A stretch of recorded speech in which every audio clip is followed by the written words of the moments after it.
Hi guys, today I've got a very special guest with me today. They are part of my power team that has been helping me building my own passive house. I've just got them luckily today, both of them have been working really hard on my project, and I wanted them to share everything that we have learned so far with them. So I'm gonna let them introduce themselves, what they do, what their background is, and then I'm gonna ask them some questions for you. So hopefully it will help you with your journey. So let's start with Emerson. Everyone, Emerson Klinkert, Volt Homes Limited. I've been in architecture for over 20 years. Exciting times recently where we're pushing forward this passive house industry that we're trying to promote and develop. And we have luckily an expert in Andrew Goodman. I'll pass it on to you. Absolutely. So Andrew is my other architect that's been working really hard, and Andrew is a legend. He started the passive house movement in the UK, and Andrew has been involved since the outset, since the birth, let's say, of passive house industry in the UK. So Andrew, introduce yourself. Yeah, my name's Andrew Goodman. I practice as good architecture. I am an architect, but I'm also a passive house designer, having done some of the first training in the UK that was run on that.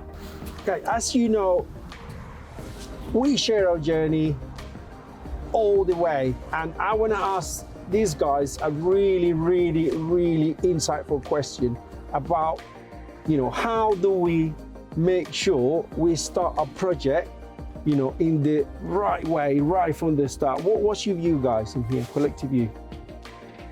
Well, my strong recommendation is that if you want to build a passive house, you need to be thinking about it from the outset. So either your architect or architect with a passive house designer, passive house consultant need to be involved, because some of the fundamental decisions you make about the design of a building have a big impact on actually how efficiently it will perform and whether or not it can meet the passive house standard. So right from the start, get the right people involved with the right qualifications, let's say, with the right experience and knowledge to get it right from the start, right? Yes. Rather than chopping and changing at the last minute and obviously wasting time and money. Yeah. Isn't it? I think one example of that point Andrew just made is picking up right from the start gives you the opportunity to actually orientate your building in a certain way that will impact on a lot of the performance of your passive house.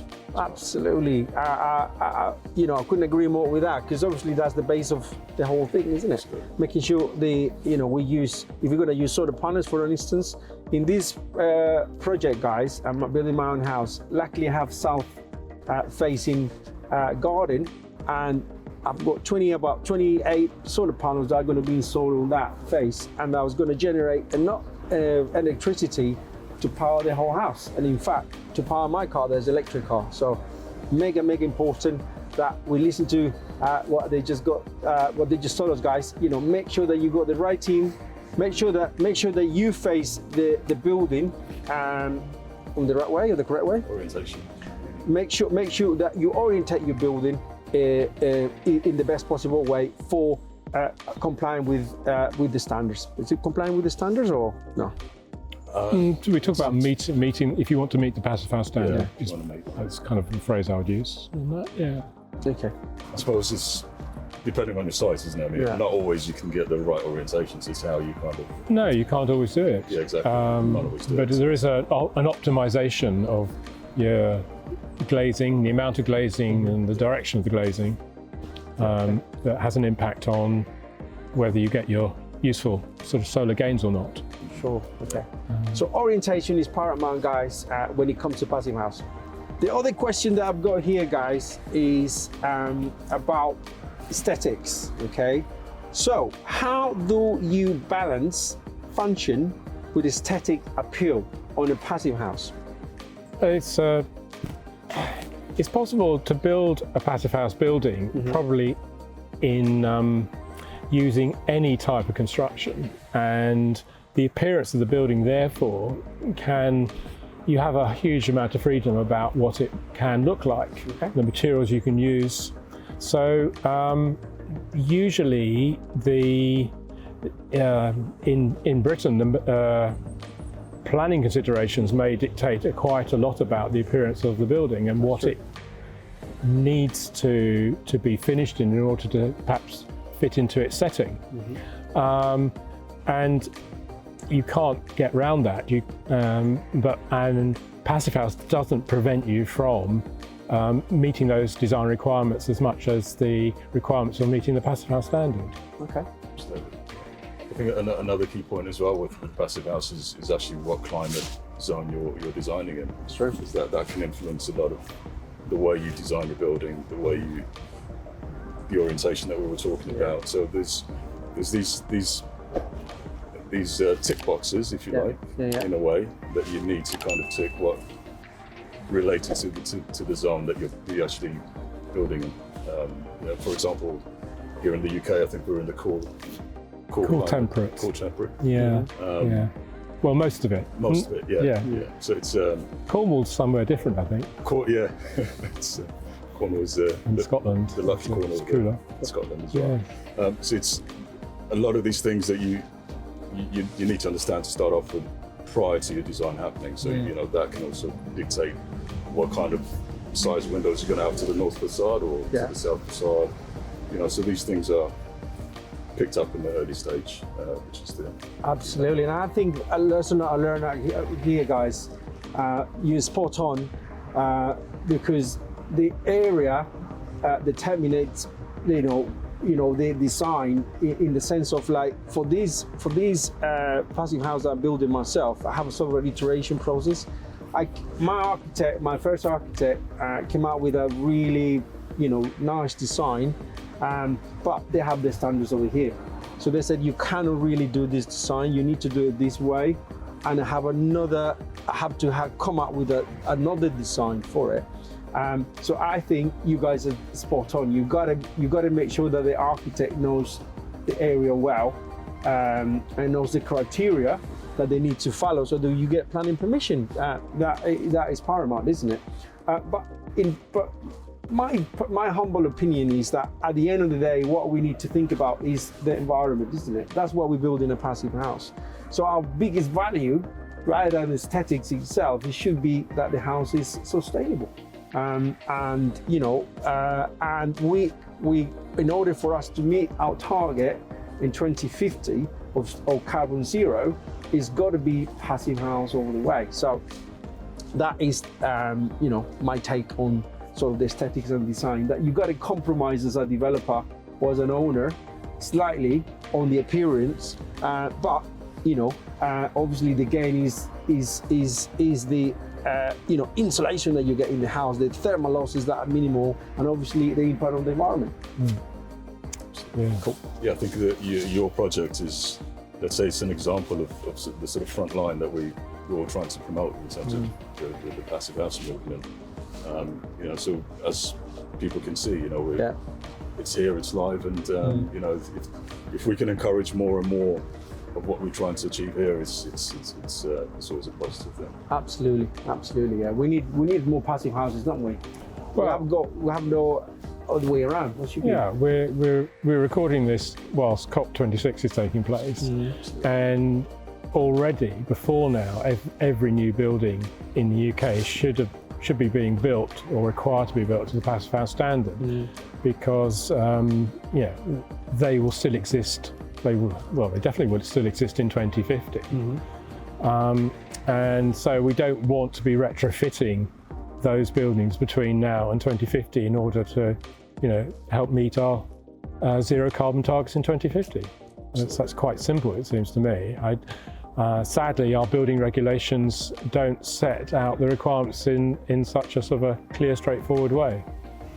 And that then leaves 80% of buildings that will exist in 2050 are already built, and we've got a lot more work to do in order to bring them up to a standard which will help meet that 2050 target. Absolutely, yeah. I think encouraging home builders to follow the passive house standard. There's a lot of questions about Passive House. A lot of, I think possibly not being a method that's well known in the country, you know, compared to places like Germany, for example. So there's a lot of education still to be had, I think, to get to a point where, you know, like Andrew was mentioning that, you know, we don't want to be in 2050 retrofitting what we could have built right now. You know, so it's very key to spread the word, and projects like yours, for example, are sort of a key driver for that education, for that information that people really need to start trying to implement. Taking it on board and make it a sort of our requirement, isn't it? Absolutely. I think the building government regs, needs to, you know, like Andrew mentioned, I think building regs, in my opinion, they could take on this system and implement the system, which would make things a lot clearer for the industry. I think that would be a positive step, particularly with COP26. I think making a big, bold decision with building regs, I think would be a big step forward. It's probably coming, I think, in my opinion. Right, good. Right, so the next question that I have here is, what are the best 3 tips that you can share for us developers to get the project, a Passive House project, on budget and on time? I think forward planning, I would say. I know it's a general comment, but I think really forward planning, if you can really try and pick up the design at an early stage, it's quite key. Okay, forward planning, that's a good one. One thing I would suggest is that where you've got a sort of a fabric-based approach to reducing the energy you need to heat or cool a building, the simpler the form, the fewer the corners is one way to kind of make it easier to achieve the Passive House standard. But maybe a big thing for developers is that obviously the housing market in the UK seems to attach a premium to detached buildings compared to semi-detached or terrace. But if there was a way that developers could help the market to see that actually terrace buildings, like perhaps the Victorian terrace buildings that are very popular around the country, are actually a more compact form. They have less wall area, less roof area and floor area for the amount of usable space. Therefore, that becomes easier to achieve the Passive House standard, because you don't need such well insulated walls and fabric. So that would be a suggestion. It's a sort of a shifting in market perception and market values, perhaps, possibly. That's a really good one. Yeah. Fantastic. My recommendation as a developer, having been in the process of building the Passive House, is have a flexible team as well. You know, sometimes when you start doing, you design, let's say, your team will base the design based on the information that you have. And one typical one is the ground investigation report. You start doing you start building the design that your structural engineer has given you, and if that differs from the analysis, the ground investigation analysis, you have to have someone that is flexible to change it and adapt. Then you can save, money in the long run. Because my example in here was, initially I had a reinforced concrete slab, 350 mil thick, and we found that the majority of the house would be sat on very good ground, right? Sands, non-cohesive sands of really good bearing capacity, but just one corner had soft clays. So I went back to my engineer and said, look, we got better ground than we, all across 90% of the house. Can we just modify the design slightly? And he agreed. So we found a different solution, thinner slab that would save me concrete, right? It save me steel, because we're using a post-ends steel concrete solution now, and therefore saving me time and money.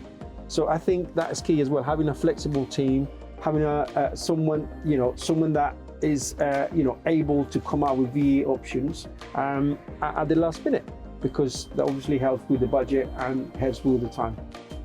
Absolutely. Good. Another key point with that as well, I think, we want to get Andrew Skinner in there as well. In a minute, yeah, we'll get them, Is the use of concrete. I think with the PT system, the way I understand it, you're using a lot less concrete. So, there's points you pick up along the way that actually make the type of sustainability that you're trying to achieve using less concrete. Using a better installation. All of these things sort of put together in the right way actually make the difference in what you're trying to achieve. 100%. Yes, because the Passive House standard is primarily about operational energy use, but the Passive House Institute and the Passive House Trust in the UK, everyone now is beginning to look at extending the principles into thinking about reducing your kind of embodied carbon, your embodied energy in constructing buildings and in the whole life cycle kind of a building, replacement of systems and so on, and accounting for that, because it is something you can measure, like you can measure the operational energy use in the building and look to ways to actually minimize it, because that also is a factor in developing a zero carbon sort of society. Absolutely. Minimize waste, isn't it? Maximize what we got, what we can use.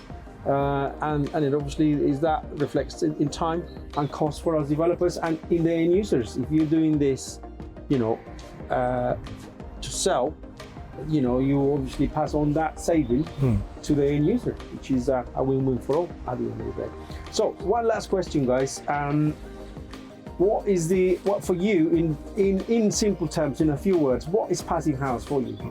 What is it? I suppose for me, what attracted me to it was it's part of sort of a minimal use of resources, really, economic use of resources, and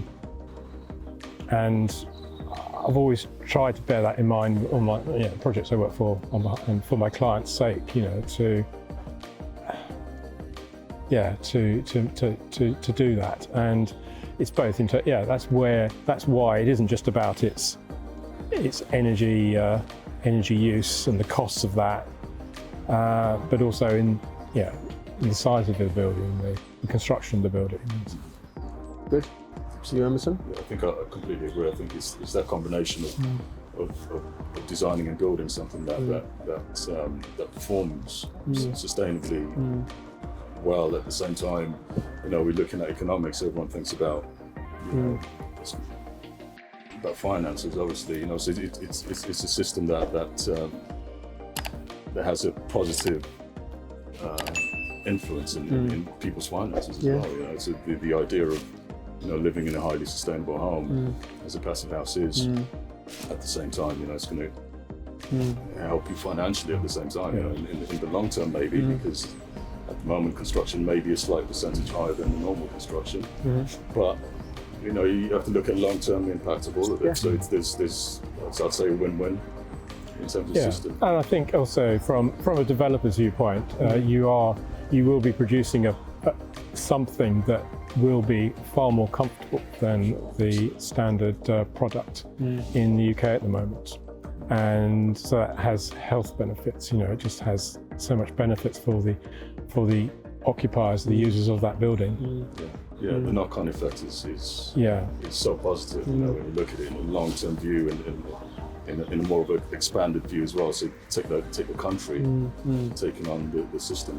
The positive nature of the sort of impact it's going to have in years to come is massive. Absolutely. For me, it kind of goes down to my core values as well as a person. I want to be part of a solution rather than being part of a problem. I know that we have destroyed this planet for so long that it's time for us to go back and rethink and say, look, how can we live better? How can we live more sustainable? How can I live a better planet that I encountered it myself? So for me, the driver was that, having living in a way that I feel comfortable, that I'm not polluting, first of all, that I feel comfortable you know, that the way that I live, you know, is helping me. I'm helping the planet too. So it's kind of a win-win, if that makes sense. And we want it. We are in a mission, right? Emerson is part of the team now. Too, and yourself as well, is just to spread the word, isn't it? We need more of this. You know, we need to spread sustainability, and we need to make it affordable. So that's why we're doing these videos for you guys, to make sure that we share, you know, all our lessons, and so you don't make those mistakes, and hopefully you can build a house for yourselves as well. So thanks ever so much for watching, guys. We will be developing more videos. We will be doing more videos for you as we go along. I hope you enjoy that, and don't forget to subscribe and the link below, and keep watching us. All the best. Bye for now.